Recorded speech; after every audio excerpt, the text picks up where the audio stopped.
today's meeting of the Commonwealth Club of California. You can find the Commonwealth Club on the internet at commonwealthclub.org. The Dilbert comic strip and your Mondays program.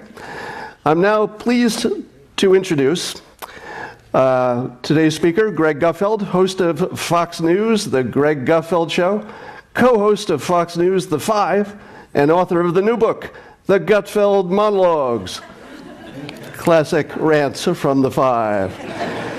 Greg Gutfeld is an admitted outrageous and outspoken libertarian, political satirist, humorist, magazine editor, and blogger. Greg started with Fox News in 2007 as a contributor and hosted the late night show Red Eye from 2007 to 2015. On The Greg Gutfeld Show, he parodies current events, bringing a comedic twist to the news. On The Five, Greg is part of a roundtable ensemble of personalities who discuss and debate the hot news stories and controversies of the day. Greg is the author of 8 books, including his newest, The Gutfeld Monologues. Greg grew up in the San Francisco Bay Area and attended UC Berkeley, the best school ever. The Weekly Standard has called him... The Weekly Standard has called him the most dangerous man on television, going on to say Gutfeld's stuff actually is subversive. A stink bomb hurled into every faculty lounge, mainstream newsroom, movie studio, and nonprofit boardroom in America. So buckle your seatbelts and welcome to the Commonwealth Club, Greg Gutfeld.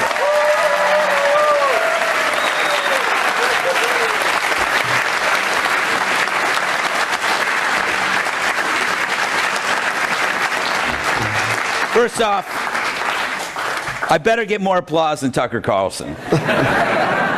Tucker, you already know Tucker's shtick, right? Which is just basically to stare into the screen like a dog staring at a butcher shop. And then after he eviscerates somebody, he goes, "Thanks for coming on." Thanks for coming on. Have you mastered the Tucker stare? Yes, the Tucker stare. It's just like... It is. It's like a dog staring at laundry in a dryer. I love Tucker, though, in a totally platonic way. Or maybe not. Who knows? And who cares? So, mind your own business. So, yes, sorry. Continue. Go on. No, I'm having a conversation with myself. It happens. So we've got some questions. We've got some questions from the publisher. They're kind of safe. They've got some edgy, brilliant questions from me, and even better questions coming in from the audience. But I'd like to start with the questions from Greg's publisher. Yes. Okay. Those questions, not so interesting. Yes. Greg, now that you're a big deal, you've got 2 television shows. I understand that the Greg Gutfeld Show is #1 on cable news now? On Saturdays, we beat the competition, which isn't very hard when you have like 16 episodes of Forensic Files. And, you have 60, I think Headline News is all Forensic Files, right? It's all serial killers. They all look like the My Pillow guy. And then you. But no, the important thing is that on Saturday nights, I beat Jesse. You right? It's important that I beat Jesse. What's wrong with that? That's what counts. All right. Lighten up. It's just Jesse. Him and his hair. Now that you're so well known, especially now with your book and all, and your tour, do people recognize you in public? How's that go? It's interesting because the weird thing about being at Fox, it's like you're in a specific band that everybody loves or nobody knows, right? It's like if you watch Fox, then you know who I am. If you hate Fox, you don't know who I am. But then there's this weird little overlap of people who, like, maybe there was some kid visiting his grandparents, and I was on TV, and they're like, I'm yelling, and they're like, who is that person? I hate that person. That happened today, so I got off on the plane. This guy said, I think I know you, and then I knew where it was going, because then it started to dawn on him that I was the Antichrist. But the best one was I was at Newark Airport. My wife was flying in from somewhere, and I was flying in from somewhere, but I got there first. So I was waiting at a bar at Newark, and this dude was like right across from me, and he just kept staring at me, and he was giving me the I hate Fox News stare. And he was like a little bit older than me, and he was drinking a beer, and I could see that he was working up the stuff. And so I go, here it comes. And he gets up and he walks over to me, and he gets very close to me, and he says, I just want you to know that I think the place that you work for, you should be ashamed of where you work. It is a disgusting environment and a horrible place. And I'm thinking, it can't get any worse than that. What's he going to do? And he goes, TMZ has ruined so many lives. I'm thinking, I look like Harvey Levin? I mean, it's like he's like a stunted version of Jack LaLanne. I realized though that because the guy was really rude, that I missed the opportunity that if I had actually punched him, he would have told the police with 100% certitude that it was Harvey Levin. I had the opportunity to beat up a stranger in a bar, and I totally blew it. Oh, man. Anyway, we got married. We're living in Vermont. Everything's good. Not true. And who cares if it is? All right. So for those who don't know what the Gutfeld Monologues book is about, obviously it has your best handpicked monologues, but it is so much more. There is so much more. Tell us what else. Well, I got a lot of stuff wrong. I got a lot of stuff right and a lot of stuff wrong. And I was reading my monologues, and I just thought, you know what? It's too easy just to publish them. So what I did was I started heckling my own stuff. So I'm reading my monologues, and I'm going, well, that's a really stupid joke. And then I go, well, why did I write that? That's a really stupid joke. And then I was reading a part, I go, well, that really didn't happen, did it? Like I felt kind of guilty about being too hard on Bernie Sanders. And so I was like, I was falling on the same kind of stereotypes that you would use to insult liberals, saying they smell like patchouli and whatnot, which is largely true. But I felt that I was being too harsh. And so I ended up writing commentary. So it's like 2 books in one. It's like a Reese's peanut butter cup of great literature. So it's some commentary and some self-hate. Yes, exactly. The story of my life, actually. Now, if you only read one book this year, you would be exactly like me, because I've read exactly one book this year, which is actually true. I'm a skimmer. But I read this entire book because I find it very voicey. If you haven't heard that term, it's a sort of a writer industry term. It means you can pick up the personality of the author. And that's sort of your trademark, is that your personality is all through the writing, so it's really easy to stay with it for a long time. But can you describe your writing process? I heard you talk about layers one time, and I know everybody likes to write better. Mm-hmm. Like, what's that process of layering writing? Well, I mean, there's a couple of things. The first thing I do is I try to see what's out there, and I try to figure out what no one else has said. So if let's say it's something about Trump's tweets, and it's like everybody's freaking out. You try, and you do this on your periscopes too. You figure out, okay, what is being overlooked. Now, obviously, anything could be overlooked and be absurd and wrong. I could say, obviously he's from outer space or something, say something stupid. But the first thing you have to do is come up with the thing that no one else has said. And the second thing is to make sure that thing exists in everybody else's head. So that when it happens, they go, exactly. Like if they hear it on TV or if they really go, that's exactly what I was going to say and what I was thinking, but actually he said it better. And so the goal is to come up with something no one said, but that it already exists. And I call it the unspeakable truth, that it's in everybody's head, but it just takes, me to come up there and crack it open and pull it out. So that's the goal. If it's boring, I will throw it away. But also, I guess the next layer is to make it funny. And I think that's the important thing, is because funny is generally memorable, and it makes the truth memorable, I guess. Now, you probably write more than just about anybody I know. Your quantity is great. It's all commercial grade stuff. How do you produce that much? Is there a time of day you write? I write monologues in the morning when I get up around 9 a.m. I'll make a strong pot of coffee, and sometimes they'll send me options to write, and so I can write a monologue probably in 15 minutes. But that sounds like I'm bragging, because for the next 4 hours, all I'm doing is it's like Jenga or something. I'm rearranging the words, and I often make it worse than it was, and then I start all over again, and then I end up back where I was, but I'm constantly editing it and putting it and taking it apart. Then when I come home at night, so that's generated by coffee, and then the writing at night is generated by alcohol. So that's... So it's like I have a reward system. I have to have a reward system with writing, or I can't do it. I have to have coffee while I'm writing, and I have to have booze while I'm writing. And if I write something really good, I drink like a couple of gulps of wine, and then I can keep drinking. And I notice it's the same level of like I know when to stop writing when I'm drunk. I noticed that when I was reading the book. It was like, oh, coffee.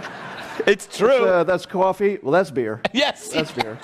You can tell the repetition. Like he obviously doesn't remember. He just said that earlier, just like a typical drunk. All right, I want to read you two of my favorite parts from your book. Some descriptions of people, and I want to ask you about these. Well, and first one is about Hillary Clinton, and you said, quote, "Hillary is the patch of stale carpeting in the basement that absorbed all the spills around it, and yet it never actually gets dumped. It just gets moved around to another part of the room." And then my second one, just so you see this is, nobody is safe. It's about Steve Bannon. You said that Steve Bannon is a circus peanut left out in the sun on a minivan dashboard. Yes. I have no idea, but he just reminds me of a circus peanut. The color and the texture. Do you guys know what a circus peanut is? Very careful how you say it, because it could come out in a different way. It's that really horrible spongy candy. No, yeah, am I that old? All right. Yeah, but Hillary is the gift that keeps giving, because you can come up with analogies, metaphors, and descriptions for her, because just by the virtue of her never going away, you can always come up with something new and fresh. And she is kind of this person that's always here, that we move over here, and then that doesn't work, so we move her over here, and it just never seems to work out. Everybody has had that carpet. Now, the thing I wanted to point out about this, because is anybody interested in writing, like the writing process? Does anybody care about that? Okay, no, nobody cares about that. Just checking in. We've got a long time. That's okay. We'll skip that.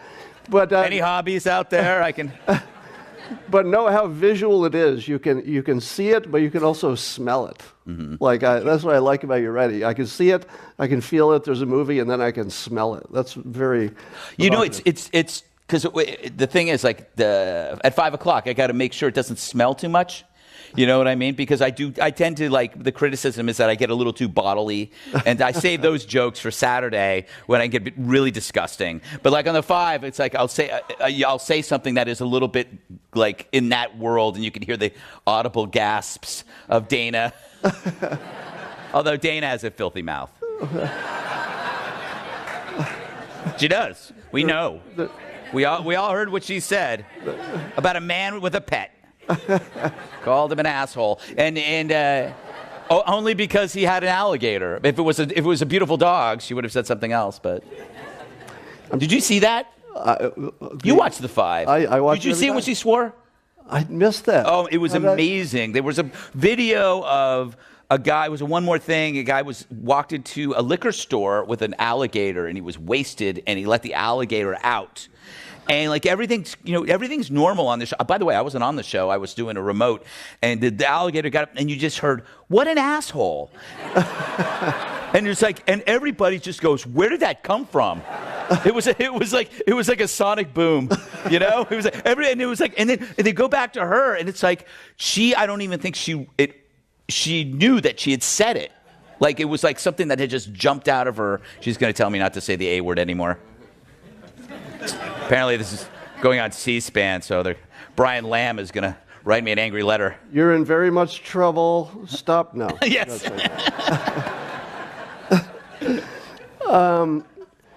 Let me try one of these. Yeah. This is good. How important is the truth these days? Ooh. I like that one. That's actually okay. It's a very good point, because that's more about what you do. And what I've learned from you, in a way, I was during the whole, and I have friends here, by the way, that I've talked to about Trump, while we were talking about Trump on the 5, and how I was hypercritical of him. He was driving me crazy.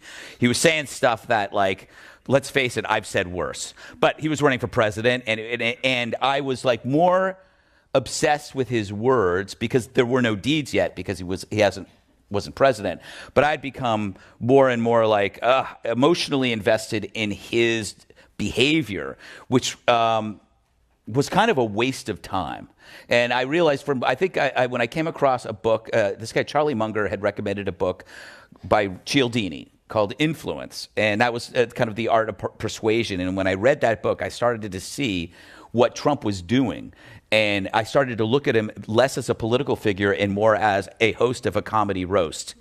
And what he had done was he had basically redefined every context he was in. So when he's like, this is how hypocritical I was in this whole thing. During the first debate, when Megyn Kelly asked that first question, and it was like, and says, Mr. Trump, you've said some very horrible things about women. You've called them these names like pigs and whatever. And his response was, to be fair, it was Rosie O'Donnell. and it might have been the greatest debate answer in the history of debates, going back to Lincoln Douglas.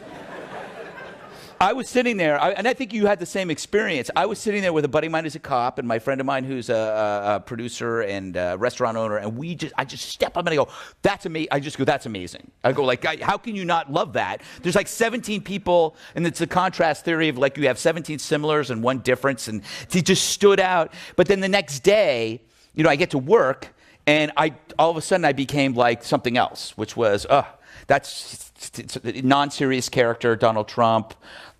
He's rude. He's crass. There's no way he's going to last. And I basically purged my gut feeling about him was that this guy was unique, but I purged it all. And I thought, like, no, what you need is a Rubio. I was a Rubio guy, but I realized that I was a hypocrite because I opened a speech for Trump years ago in which I was probably more crass than he was, and that all he was doing was he was adopting kind of the practices that he had learned from Comedy Central into this arena, and he was saying, I don't care. He didn't care, and it's like, if you ran, or if I ran, if you're honest, you would run as yourself, and that's what he was doing. And the other thing I realized was that anybody else who won, if you think that Rubio would be treated any better than Trump, you're wrong, because he's pro-life. They would have eaten him alive. Look how they treated Mitt Romney in 2012? Like, because he cut some kid's hair, He put a dog on a roof. I mean, where I come from, that's a hood ornament. But anyway, so my point is, I don't know what my point was, Scott. You asked me a question about truth. You asked me about truth, and I rambled incoherently. Oh, Donald Trump didn't have the truth, right? He didn't have the truth. But what he did was he was coloring in the right circles. But he was coloring outside the circles a lot, so he'd get some things wrong. But he picked the right circles. I call it the stool of law and order. He had police, he had national security, he had borders. And he just said, like, he could have been wrong on the statistics, but he got that right. And that became persuasive in a way. And he used humor in a way that I was using on the Five. And I look back now and I go, okay, I got tied up in his language. Once he became president, I could get tied up on his deeds. I said, I already get his language. I don't need it I get it. He's going to tweet. What are you going to do? But look at his deeds. And when you look at his deeds, it's not a lot to complain about. When he pulled out of that climate change thing, I'm like, yeah, that was like the first thing. And then you started watching other things happening, and you're going, okay, so he's a jerk. I say this. Would you rather have a doctor who's got great bedside manner, but he loses a patient a day? It's like the reason why a doctor has great bedside manner is because he has to practice it. He's got to give a lot of bad news, but Trump has no bedside manner, and maybe because he didn't think he needed it. So I'd rather have a jerk who's good with a knife.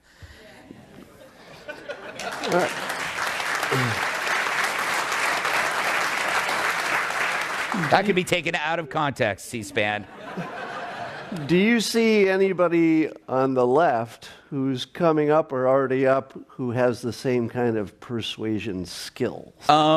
Yeah, a couple of people. I'd say Kamala Harris seems pretty, she's pretty together. I know, I'm not talking about ideas. I'm just talking about somebody who can get up there and argue. I think somebody has to have a sense of humor, and that's the hard part on the Democrat side right now. There's nobody as funny as Trump. A lot of people keep saying Biden, but I just don't know if Biden's going to be able to keep up with Trump because Trump is just a freight train. He's an orange meteor, and the other person I was thinking of, and people laugh at me because the name recognition isn't very good, but I was watching that progressive rally with Mark Ruffalo. Remember that actor? I love him. He's a great Hulk. But he was pretty good. I have to say that as he was positive. And what the Democrats need right now is a positive person, not a negative person. But it's slim pickings. I thought you were going to talk about Alexandria. Ocasio-Cortez? Whose name I can never say correctly. Yeah, I think she's got charm. And I think she's got the charm and the energy, and she's going to win. So I think there's no way she's going to lose in that part of New York City. But I don't think she doesn't have the truth yet or the facts. So, will it matter? Will it matter? It's true. So you probably saw a tweet in which Ben Shapiro challenged her to a debate for $10,000, and she responded, "I don't respond to catcalling." Yes. Now, was that not a Rosie O'Donnell move? Yeah, it was great. It just totally took the debate out of you don't know anything to is this an issue about catcalling, and that's all anybody wanted to talk about. I mean, I disagree with it, but I admire it. I mean, it is kind of like the go-to now. It's like just shout sexism. And people are so scared these days of being labeled sexist or racist that you can probably chase anybody out of a room. But yeah, calling it catcalling was pretty. And then also just imagining Ben Shapiro catcalling is funny. I can't do an impression of him, but hello there, young lady. You look mighty attractive. Would you like to discuss the consequences of progressive socialism? And over at my place, we have a cappuccino machine. We have I might have some wine. I can probably get some wine. I can call a place and get some wine. I can listen to that. Is that a decent impression? I don't know. I love Ben. Really good. I did his podcast yesterday. It was fun. I don't know why I brought that up, but that's probably I would share. All right, here's a question from the audience. It says, most regulars on Fox News seem happy. Is it like a family, or I'll add my own commentary, or do you all just hate each other? Oh, well, okay. We've talked about this at some point. Fox News is different because the people who watch it have a relationship. It's a relationship. It's like you don't have a relationship with CNN. It's not like it's not like you know those people, or that if you saw them on the street, you could feel like you know them. And the same thing with MSNBC. But if you saw somebody from Fox News on the street, and this happens to me, people will just start in on a conversation with you, and they're like, and because you're in their living room all the time. I always call Fox the aquarium because it's this blue box that's there all the time. In your living room, it's just people. My mom used to keep it on, and I used to joke that Bill O'Reilly was the one fish that comes around 3 times.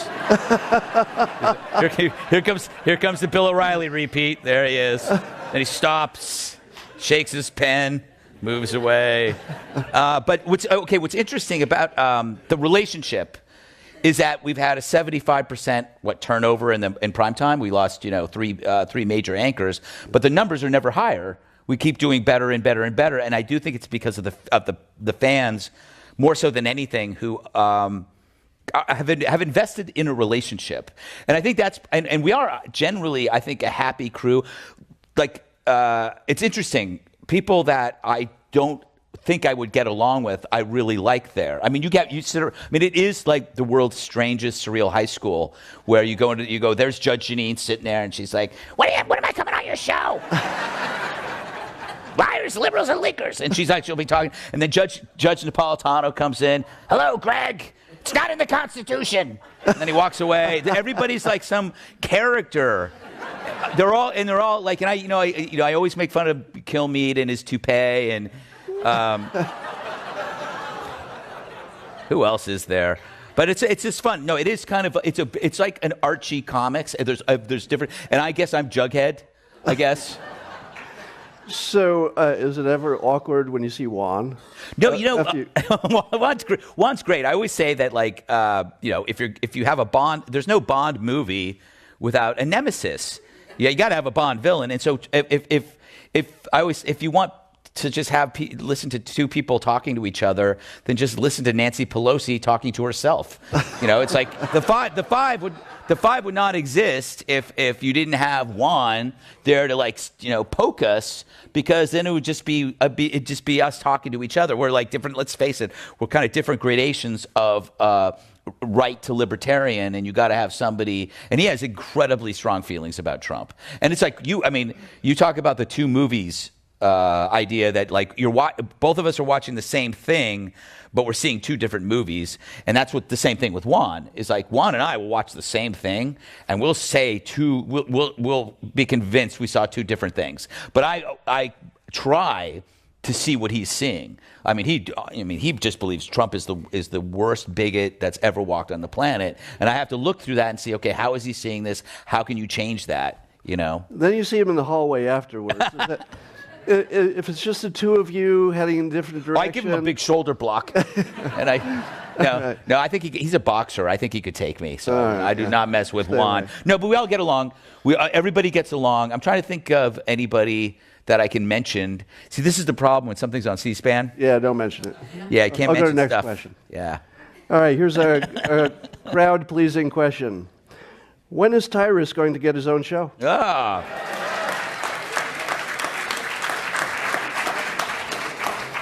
I don't know. But what a phenomenon. It's really weird. Okay, so a number of people that I've hired were not through the typical, Andy Levy, if you remember Red Eye. I hired him because he left a comment on my blog when I was writing at the Huffington Post, which is the only example in the history of the universe of anything positive coming from a comment on a Huffington Post blog. That's just he was leaving stuff, and I thought, this guy's a good writer. So I met him in a bar in Hell's Kitchen, and he didn't, he wasn't halfway ugly. So I thought maybe get him some clothes, And Bill Schultz, I just called him up. He was a features editor at Stuff Magazine. Tyrus emailed me out of the blue because he watched the show and just said, hey, I want to be on your show. And so I just said, okay. And I look and I put him on YouTube and I go, this is interesting. He's a massive wrestler, like a real WWF wrestler. And I have him on, and he just the first show hit a home run. And it was all about police brutality, and his whole thing was about compliance, that being 6'10" and weighing 400 pounds covered in tattoos, compliance is everything. So it's like when a cop pulls you over, he's as scared of me. He's actually more scared of me than I. And he had this great. You can find it on Facebook about what you have to do. What are your responsibilities in a situation with an officer? And I just thought, this guy is super thoughtful, and every time he's on the show, man, he kicks ass. Ever since he got the chair. I don't know what the symbols are that he does with his hands. I'd rather not know. So if I know, I'd probably end up somewhere in a bag. All right, we're going to move to some of my questions here, Yes. and then get back to the identity politics. Mm-hmm. You talk about it a lot. Yeah. You don't like it. Yeah. Is there ever a place for it? Was there ever a place for it? I don't think so. All I know is identity politics prevents you from actually saying you're an American, because you've created the oppressor versus oppressed paradigm, or whatever you want to call it, so that no matter what, America is always going to be the oppressor. You can't get out of that equation.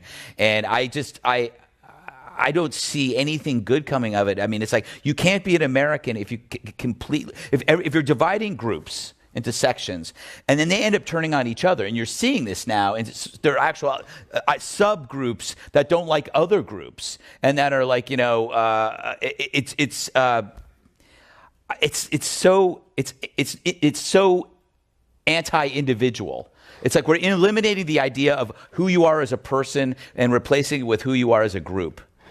Well, I also feel, maybe you feel this way too, I feel competitive, and I feel like I need to be in a subgroup of short, bald guys, for example. But every time I think about putting together a group and let's go protest, it just isn't a good look. No, it's not. I've had this. I always thought, okay, short people, right? There are studies that show that almost all employment raises, they're all dependent on height. Yeah. Do you see me out there screaming about that? No. But it's like, how many jobs have I lost because, I'm 5'11"? You know, like if I was just 1 inch, if I was just 6 feet, I didn't even know I was short until I got into the employment world. Until they said, "Oh, we didn't know you were that short. Not here on the resume. You should have to say that under other things and hobbies. Short, very short." But I wrote a thing in one of my first books about there's no like some of the people that are discriminated against the most it's about looks, and no one will ever bring that up. You can't but that's the thing.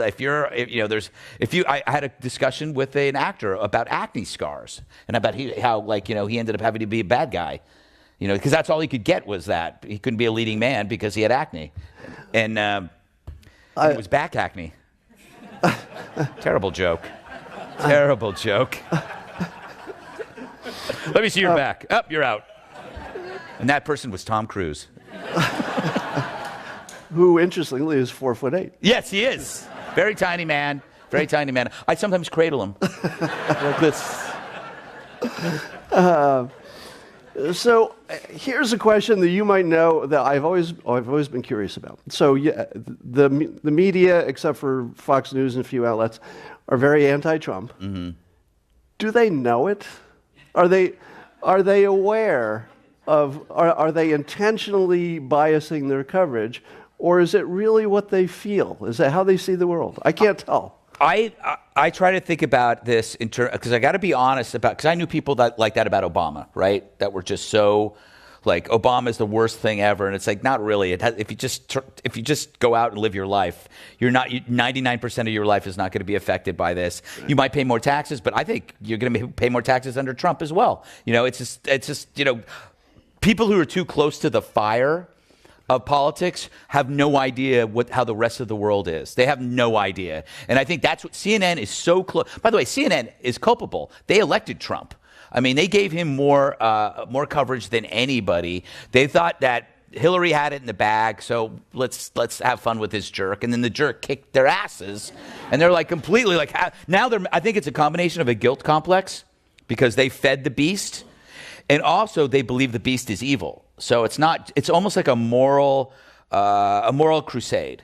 It's like if when I didn't vote for Obama, but I didn't think he was evil, I just thought he was wrong. So it wasn't a moral crusade. On Red Eye, I would make fun of the people, my peers who were joking about who were serious about the impeaching Obama and the birth certificate. So I would hyper pretend to be that way just as a joke. But I never thought that he was evil. In this case, I do believe that they do think he's a danger, even though that almost everything he does that bothers him is verbal, and none of it is actual deeds. Like that. I mean, I don't know how you can, after the North Korea thing, how you can not. You got to look at him differently. That he did something. Like Obama's known for being audacious. That's the most audacious thing a president has done. Just to say, we'll see what happens. I'll meet with the guy. I'll meet with the guy. He's not a bad guy. He's not a bad. But I always say this, that like Trump was a real estate contractor from Queens. He's dealt with worse. Like he had to talk. Like you think Putin's bad? Talk to the mob in Brooklyn. Yeah. Yeah, he had to buy concrete from somebody. Exactly. Okay. And that concrete wasn't just concrete. There was some guy in there like this. Filler. I forget who said this first, but how did it get to the place where the left thinks that the right is evil and the right thinks that the left is stupid? It was said by Charles Krauthammer, who one of the great minds passed away recently. He said it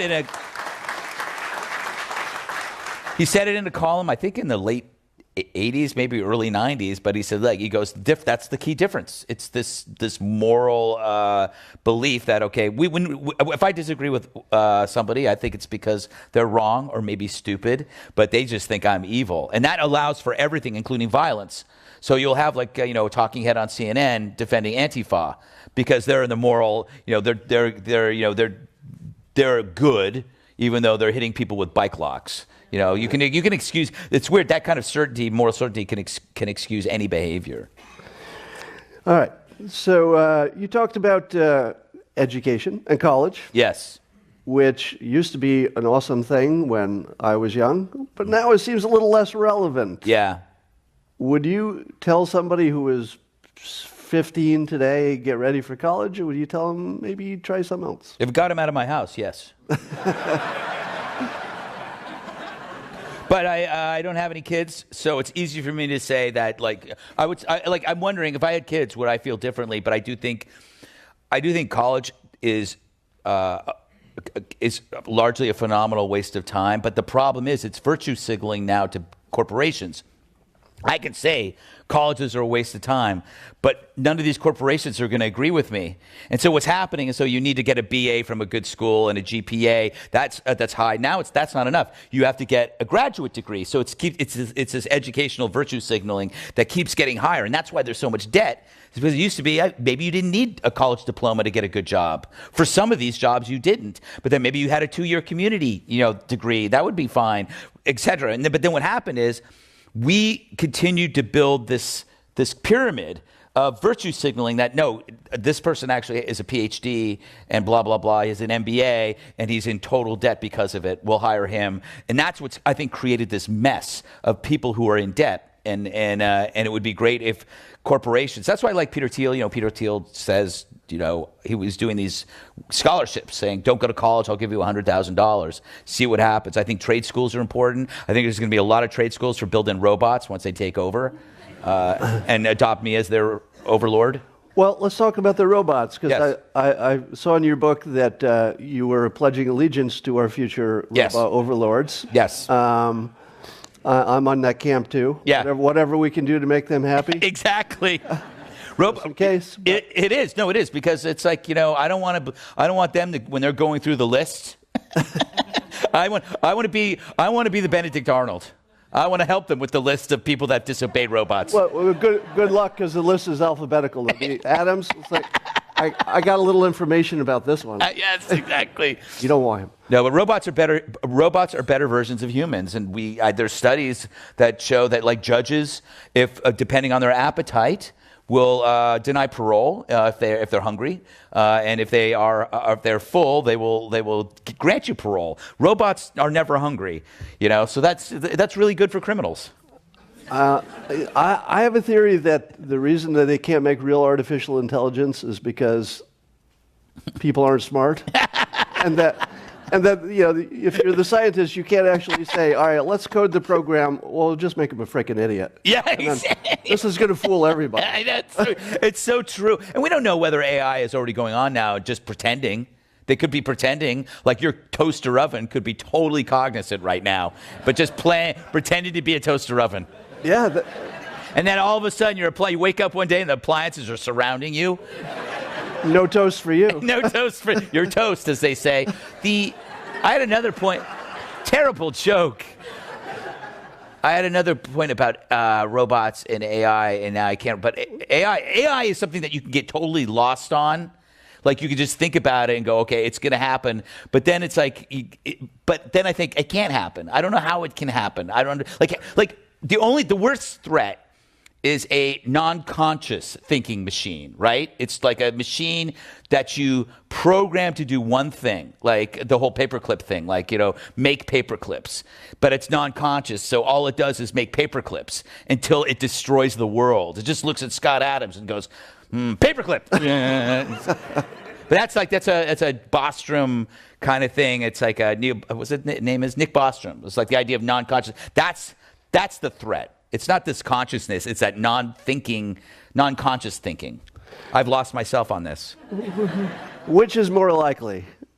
Intelligent robots will take over the world, or we discover that we were a simulation all along and that we actually have always been programmed?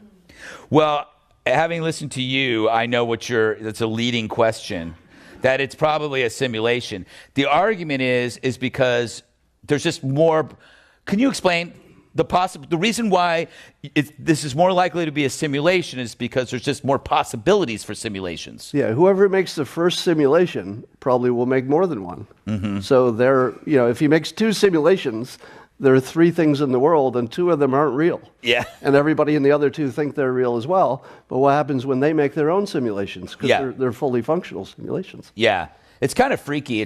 And the funny thing about this is neither of us are high. Right?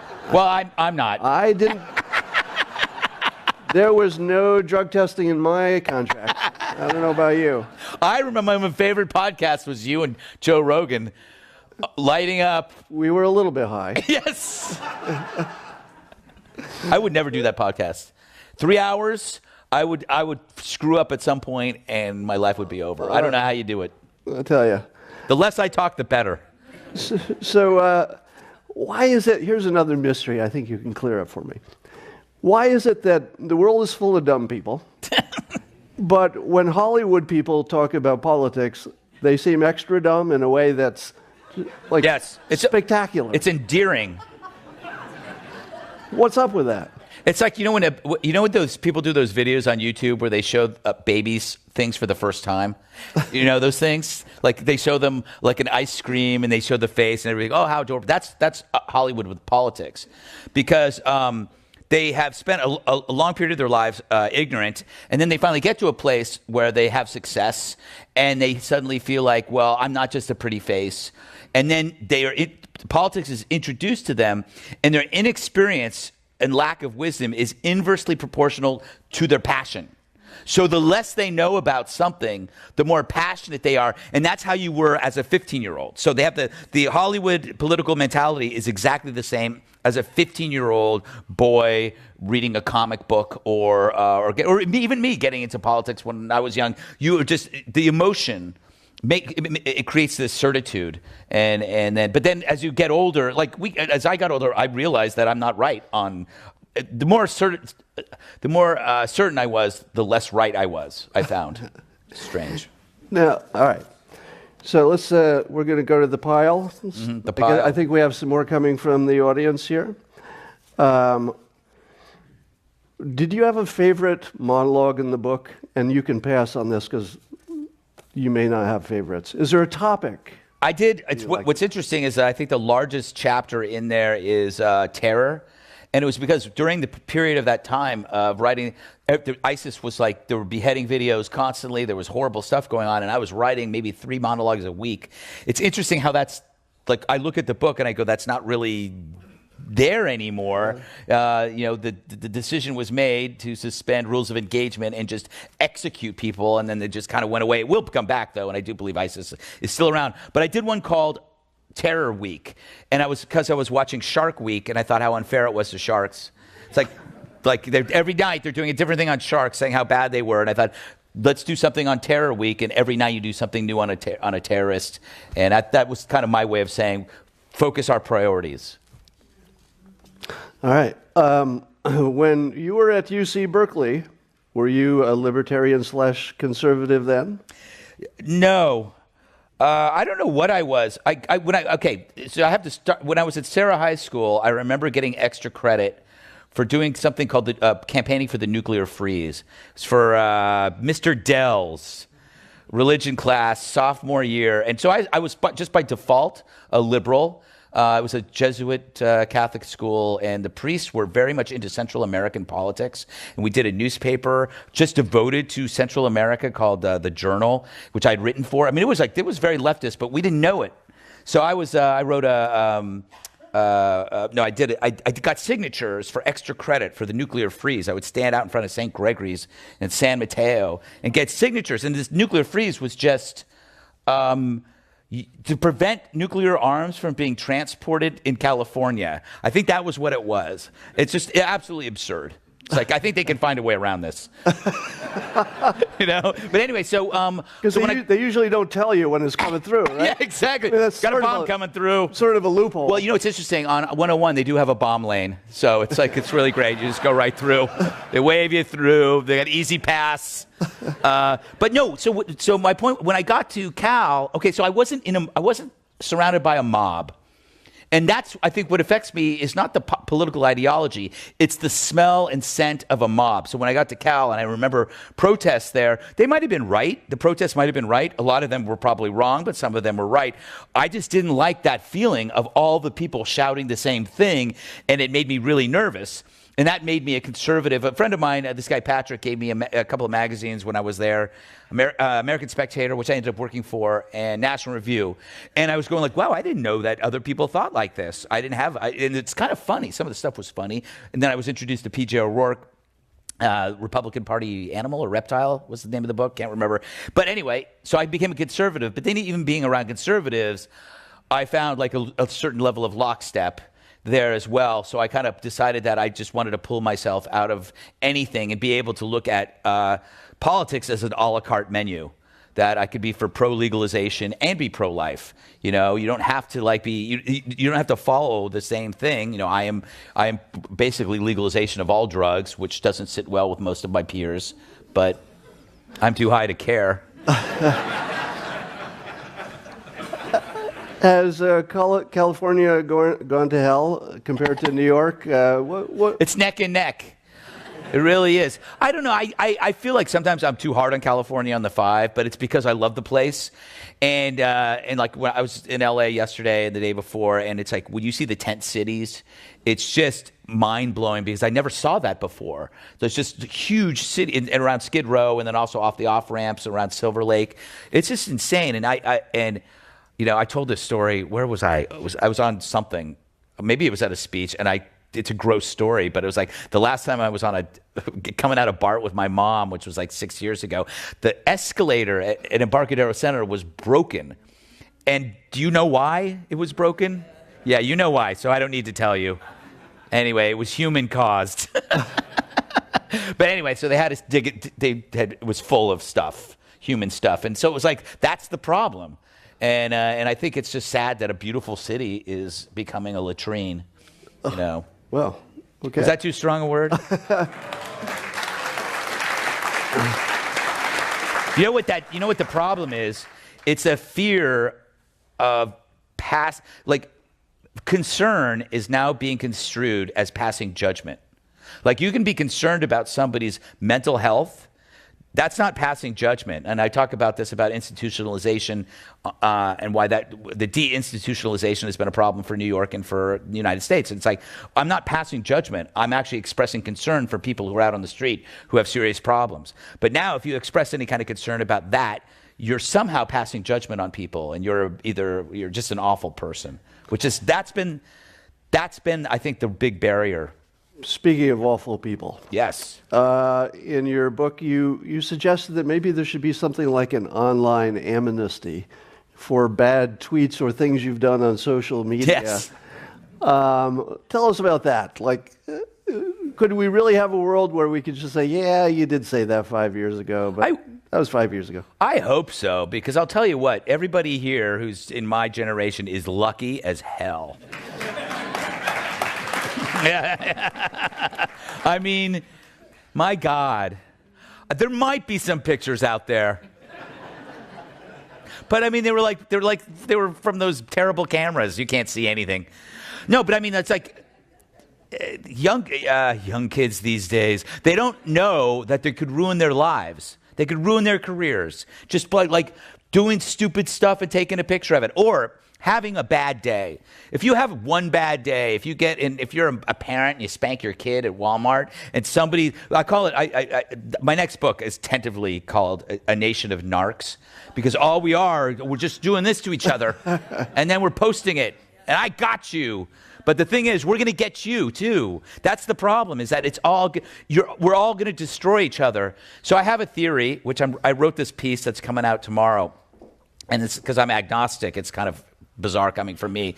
But I do believe social media needs a mass, because the whole point of mass is that you have this ritual of a crucifixion so other people don't get crucified. Christ died for your sins so other people don't. And because before that, that's what people did. And so it was like every day you simulate a crucifixion, a forgiveness, and people get on. So you have that in real life, but that doesn't exist in the life of social media, which is why every 3 or 4 days, there's an actual crucifixion, there's a metaphorical crucifixion. Somebody says something stupid, they lose their job. Somebody makes a joke, they're fired, but they're banished, and everybody enjoys it. The mob it feels really good to banish somebody. It does, and that's why, Christ, this is my theory, and I'm not religious and agnostic, but I did 12 years at Catholic school. I learned a lot of things. Some I can't tell you. But anyway, I feel like that was the solution for real life mobbery. and to get rid of that in life, and I think that's what's necessary now. All right, question from the audience. Is there a way to bring back civility to the political conversation? And I'll add my own commentary. Wouldn't that ruin all of your shows? Yes. Okay, so this goes back to is civility on social media, it's incivility on social media replacing incivility on the street. So that instead of, I'm going to be a jerk to Scott Adams, and that way I won't be a jerk to Scott Adams when he's parking his car. I don't know, because we do know that violence overall is on a decline, right? It's been on a dramatic decline. We're becoming less violent, but we're becoming crueler, right? So I don't know if it's translating, if the civility question, if we are, okay, we had higher murder rates when we were more civil, right? Does that make sense? Did we? Yeah, we did, right? Yeah, the 50s was pretty quiet, 60s, but we probably did a lot of yes sirs and no sirs and yes ma'am and holding doors, but then killing each other. But I do think that we have, the murder rates, with the exception of a few cities, are low. I don't know any murderers. That whole door holding thing makes me want to kill people. When you're far away or when you have to? Either one. You're like, 20 feet? Yes, 20, yes. Okay. Exactly. Yeah. There has to be a rule. All right. So we don't need any civility. I don't think we need that. I don't know. It's underrated and overrated. That's the thing. I can't make up my mind. I feel like if you made 2 changes to social media, you solve everything. One of them would be you can only have access to everybody on social media if you show your real identity. Yes, I agree. And number 2, the 48-hour rule, which is if you say something provocative or stupid, or even if you mean it, you've got 48 hours to change it, and the clarification has to rule. Yeah. We just agree that we don't read your mind. Yeah, exactly. No, solve all problems. Yeah, probably never would happen. I always thought that would be, using this Christ metaphor, what would happen if you just decided one day to tweet the most awful thing you could think of? Just what would happen? And then say it was just an experiment. I don't know. I thought that would be a way to say, okay, I did that on purpose, but probably a stupid idea. I won't do it yet till I have FU money like Scott and a bunker. Like Scott. Yes. All right, what is your greatest fear about our country and the world? I would always say terror, but I feel pretty good. I think the way I make fun of people about climate change, people could make fun of me about terror change, because I always talk about terror change, that it's it's constantly evolving. I have terror on my brain, probably because of 9/11. I was in New York in 9/11. I was in England in 7/7. That was around the corner from me. So I think I have I have a phobia, maybe not a phobia, but a concern, and that will always probably be. So that's always, my thing is technology married to terror. And you've talked about this too, about open air events with drones and bioagents. You marry that, you do it over a football game, that's it. And it's even the Vegas thing, terrorists learn from previous acts, and if you look at what happened in Vegas, that was a static drone. He was at a hotel over a group, and I think that's I think about this stuff way more than I should. Sorry to bring everybody down. So what about unicorns? You have any questions about unicorns? Well, what is your greatest joy or hope? What is there that's going right in the world that's underrated? Like what? He has nothing positive to say. We'll move on. The Atkins diet. Big fan of the Atkins diet. Okay. I like those new shakes that Rob Lowe's selling. They're amazing. How do you stay so thin? Are you vegetarian? Pescatarian. Oh, okay. I hate fish. It's the world's toilet. Why are you eating that stuff? It is. Well, I'm not a pescatarian anymore. And also, I only eat meat because, I look at a cow and I don't see a steak, right? I see a cow. But if you look at fish, you go, you see it. You see what you're eating. I find that uncomfortable.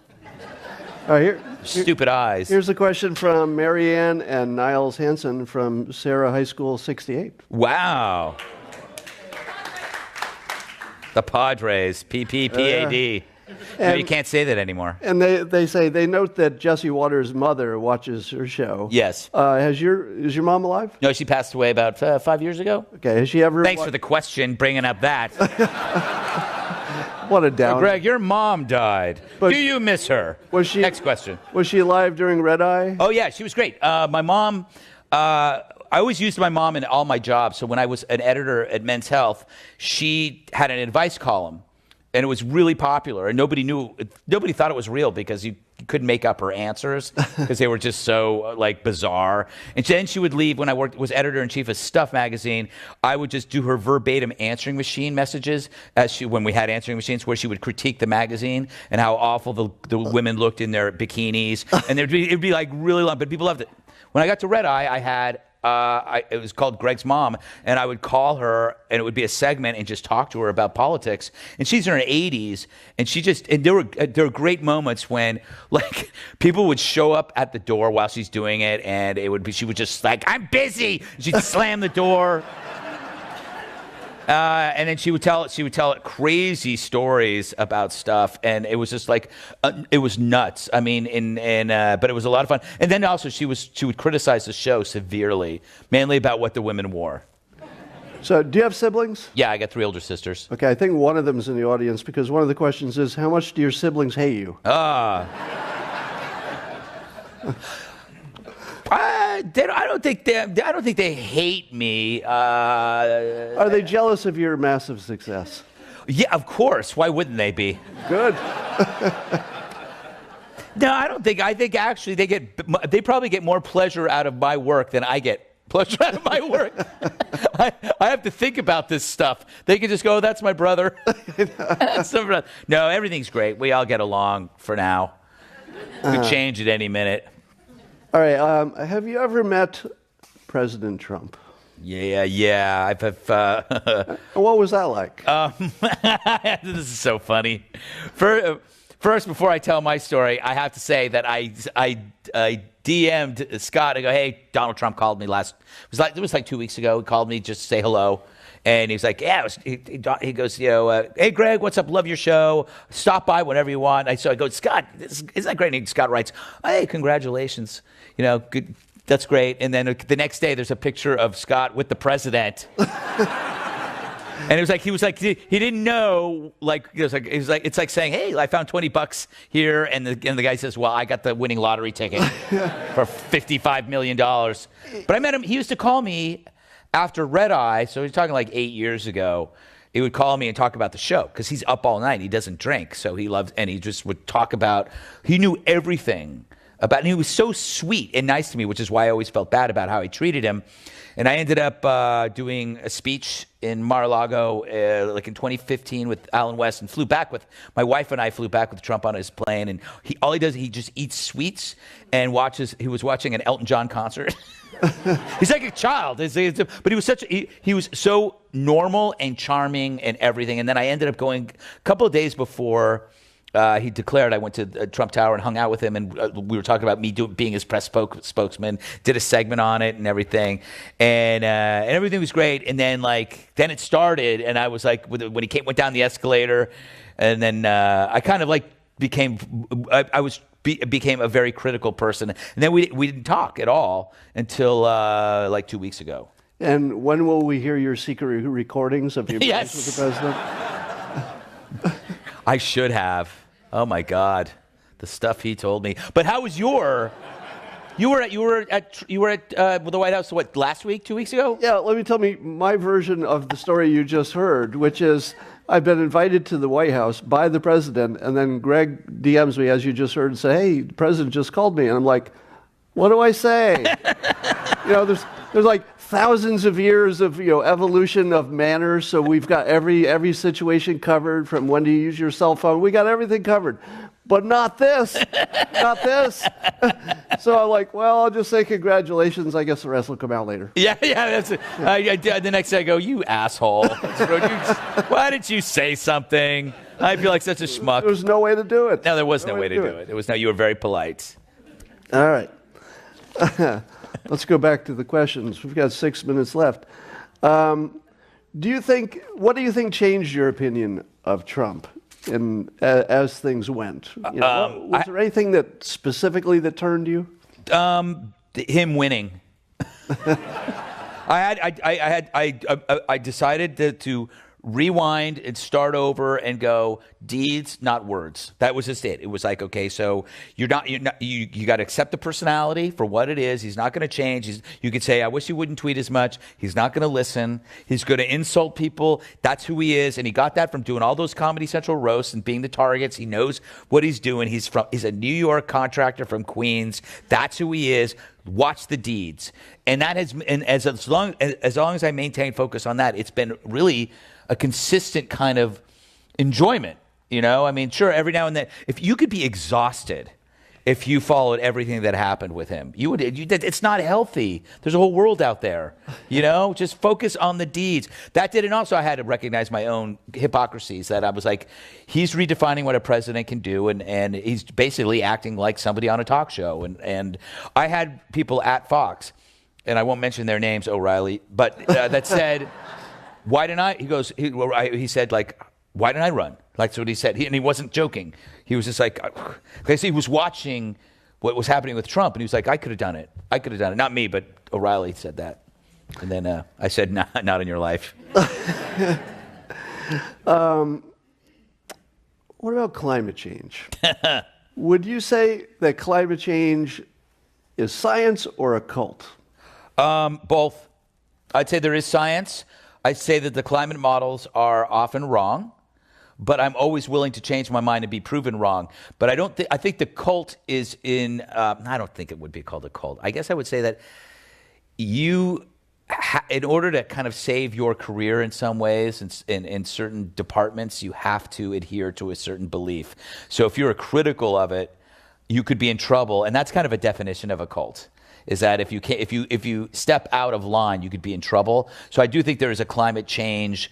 I would say, I don't want to say cult's not the word, but it's something. Hysteria. Yeah, hysteria. But I do believe that there could be something going on, but I keep looking at this. I keep on looking at the climate models and realizing that they're always off. So I'm always I think here's what bugs me. You're supposed to be skeptical about everything. So why can't I be skeptical about the models and be open about it? So I don't like calling it a hoax, because I don't think it is. I just think you could. I don't know if you follow Bjorn Lomborg from the Copenhagen Consensus. He's my guy. He's a lukewarmer. You know, he's right in the middle, and he's figured out like $27 trillion could basically cure every ill in the world. And that's why the climate summit was so bad, because it was $100 trillion and moving, you know, the degree like that. So I thought it was a waste of money. That was a convoluted answer. All right. Well, we could do a whole time on climate change, but yes. we won't. Nobody likes climate change as a topic. It got really quiet. Yeah, you know, you do it on TV, and the ratings just go. That's why I asked, because it seems like the emotion is so much higher than what anybody actually knows. Yeah, exactly. Like we don't know. No, we don't know. How would we know anything about climate change? No, and it's constantly changing. That's why they call it climate change, Scott. All right, we got 2 minutes, and that means we're gonna go to our final questions. Oh, okay. Final round. Mm-hmm. All right. If you're looking forward to 2018, yeah. Do you see the blue wave, red wave? What do you think for the midterm elections? I see a purple nurple. Slightly blue, slightly red, you know, purple. Is that what purple is? I don't know. I think okay, it's understood that the people who have most to gain are the people out of power. It always happens. They always gain seats. So you got to adjust your assumptions that it's not going to be the greatest thing. So I do see that they will gain some seats. Maybe the Republicans will hold on to the Senate, but a lot of Republicans aren't running again in the Democrats. So I mean in the Congress. So I do think that they will gain some ground. It may not be a bad thing. I've heard Dana say on the 5 that maybe Trump would do better if the Republicans did not hold Congress. Yeah, because I guess her belief is that he would work better with a Democratic House. I think that was her theory. As a deal maker, yeah. Yeah, as a deal maker, because he'll make a deal with anybody, as we can tell. I mean, it's like if he can deal with Kim Jong-un, he could deal with Pelosi. So, by the way, the same tailor. So you know that. So it seems to me, Terrible, terrible. I think I've lost my closing statement here. I'll find it in a minute. It seems to me that he may have done all the things that he can do by himself. Yeah. With a unified Congress, like by now. Right. You know, war and economics and, you know, executive orders and getting out of the climate treaty, et cetera. But the next stuff, like an immigration reform or health care, you kind of need both sides. Yeah, no, that's why he hasn't achieved anything with the wall, even though he was giving a lot away. I thought. I mean, it was like I think it was 1.2 million Dreamers were going to get in, but they weren't going to do it. They couldn't give him that. All right, it looks like we've come to our closing moment here. This is where we sing. Yes. I have to pee. Here's where I say. Why I don't drink beer? Our thanks to Greg Gutfeld, Fox News personality and author of the new book, The Gutfeld Monologues, Classic Rants from the Five. We also thank our audiences here and on radio and television and the internet. I'd like to remind everyone here that Greg's book is for sale outside, and he will be pleased to sign books in this room following the program.